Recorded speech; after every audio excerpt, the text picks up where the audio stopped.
What up mga doy, ito nga pala si Insan. Dito nga pala kami doy sa Brick and Glass sa Mexico, Pampanga. Family bonding muna tayo doy, post muna tayo sa pag-asikaso sa kasal. At celebration na rin to ng 4 na member ng family ngayong buwan. So ito, quick tour ko muna kayo. Tapag ko lang wait. So ayan, nakita nyo naman yung baba. Punta tayo dun sa taas maya maya. Dito nga banda yung parking, merong kasya 2 sasakyan. Pero yung iba nasa labas na eh. At ito, aakyat na ako doy. Ito doy, isang room na meron 2 malaking kama yan, di lang nakita. Tapos parehas lang nito yan eh. Parehas sa kabila. Tapos dito sa dulo, meron dito malaking bedroom. Yun o. 4 na kama yata yan doy, taas baba. Naka loft bed siya doy. Yung ganitong espasyo, sakto na sa isang pamilya na may isang bata eh. Tapos yan, overlooking sa baba. Sunod naman itong room na studio room yata to, hindi ko alam. Basta dito pwede kayong manood at maglaro eh. Pwede kayong manood ng mga movie o kaya maglaro ng PlayStation. Meron dyan doy. Ayan o, may projector yan eh. Tapos dito banda, overlooking ulit sa pool. Yan, kita nyo naman walang mga kapitbahay. Daming alanda mo. Yun nga lang yung medyo pag gabi, maraming insekto. Yun sana magawa nila ng paraan. Kasi maganda yung dining area nila eh. Kaso habang kumakain ka, may mga insektong dumadapo. Honest review lang tayo doy. Pero overall, napakaganda naman talaga ng lugar. Tinanong ko pa nga yung management, pwede kang mag-video kahit lagpas 10 na. Kasi wala naman maistorbo. Pero syempre, nakasanayan na rin natin yung kapag alas 10 na ng gabi, tigil na.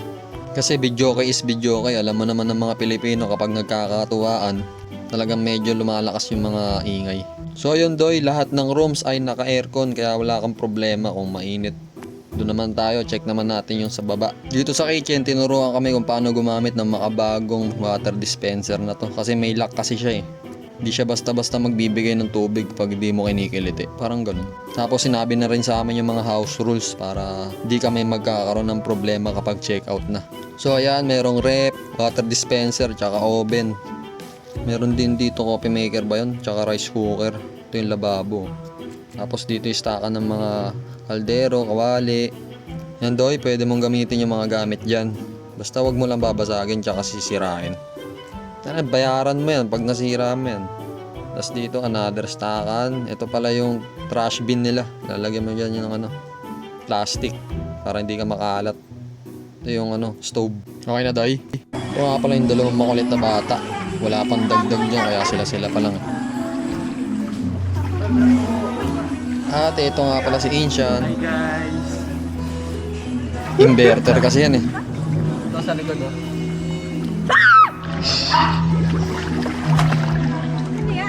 Camera.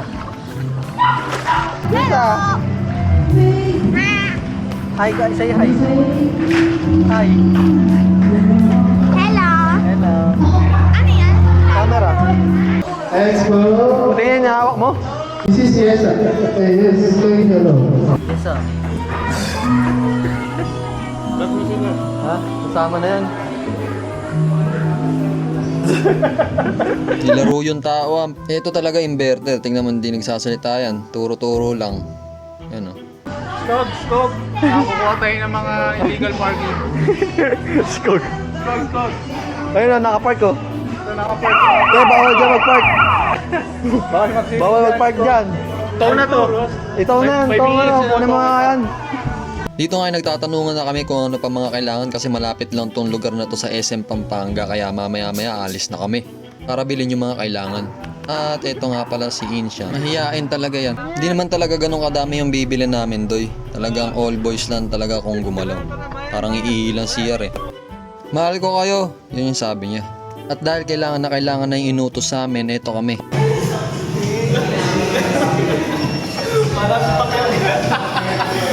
Huwag mo ako sumbong ha. Tapos na namin yung inutos sa amin kaya nagkape na kami. Mabilis lang talaga kami kumilos. Huwag ka na magalit. Meron ka naman eh. Binila naman namin kayo. Ayan o. Para sa inyo. Tara, out na tayo dito doy. Pag uwi nga parang nating happen lang. Biglang naglaro kahit na medyo natagalan yung inutos sa amin. Yes, arguin mo na yan. Baka mamaya makita pa tayo eh.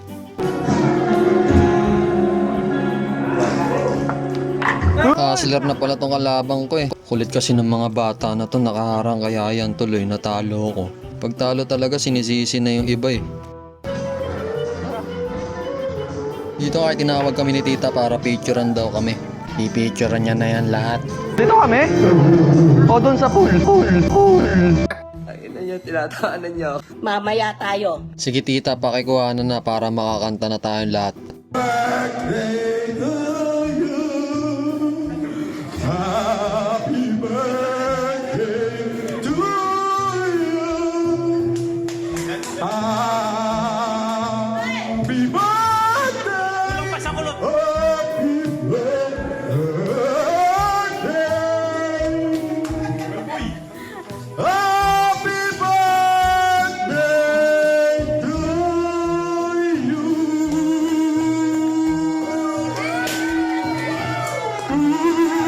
Okay, umpisahan na yung mga kaguluhan na yan. Gugulo nyo. I-introan mo nga. Di ko alam kung nag-aiba si tita o binubugaw ako eh. Doon sa baba, ilagay mo sa baba.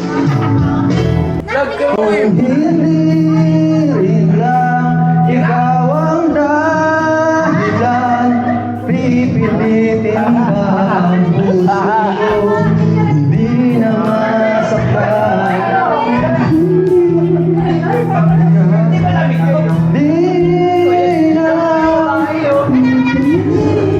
Di na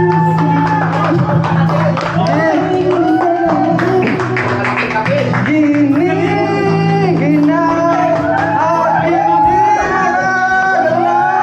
nahihirapan. Ano, Manila Zoo? Sobrang ingay na. Sobrang tahimik ng orado. Buti pa sila, chill lang yung kinakanta oh. Pero panalo pa rin yung mga walang couple, hindi papakantahin.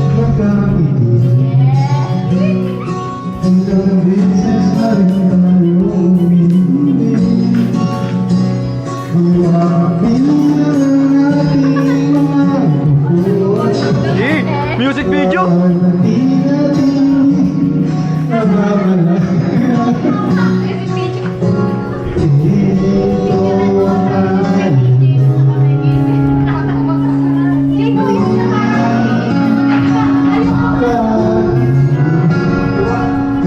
Ito si Angel, medyo kumukulit na. Ayaw akong tigilan. Hindi daw kasi ako kumis eh. Ito masarap ka inuman doy kapag dito gumawa ng pulutan. Healthy. Di mo alam kung magpapaka-healthy ka ba kasi umiinom ka tapos pulutan mo healthy. Happy birthday to me. Happy birthday. Kahit walang handa, basta may alak, okay na. Ang dami yan ah. Ha? Ang dami yan. Puro bote yan, hindi naman handa yan. Pero luto niya karamihan dyan doy.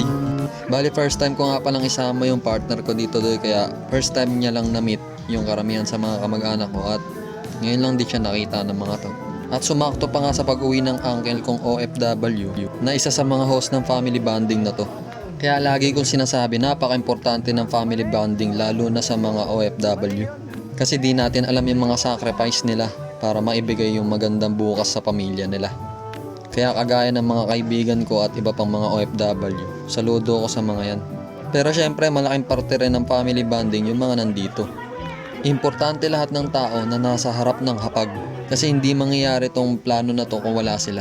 Sa mga ganito doy, marirealize mo na kailangan mo talagang magsikap eh. Kasi sa mga family bonding mo mararanasan yung pag-share ng blessings eh. Kasi hindi maganda yung laging ikaw lang nang ikaw yung tatanggap. Lalo na kapag yung mga kasama mo hindi ka hinahanapan ng ambag. Yun yung mga sa tingin ko mas masarap bigyan ng mga bahagi ng blessings na natatanggap mo araw-araw. Kaya lagi kong hinihiling na lahat ng nandito sana ingatan at magtagumpay sa kung ano man ang mga ginagawa nila sa buhay. Para dumami pa yung mga ganito. Kasi tingin ko napaka-importante nito sa pagkatao. Hindi naman talaga yung pera yung masaya eh. Ang kasayahan ay kung saan mo ginagamit yung pera. Doon dapat nakakapili ka. So paano ba yan doy? Masyado na mahaba. Hanggang dito na lang at mamamampa kami. Hanggang sa muli natin pagkikita. Paalam.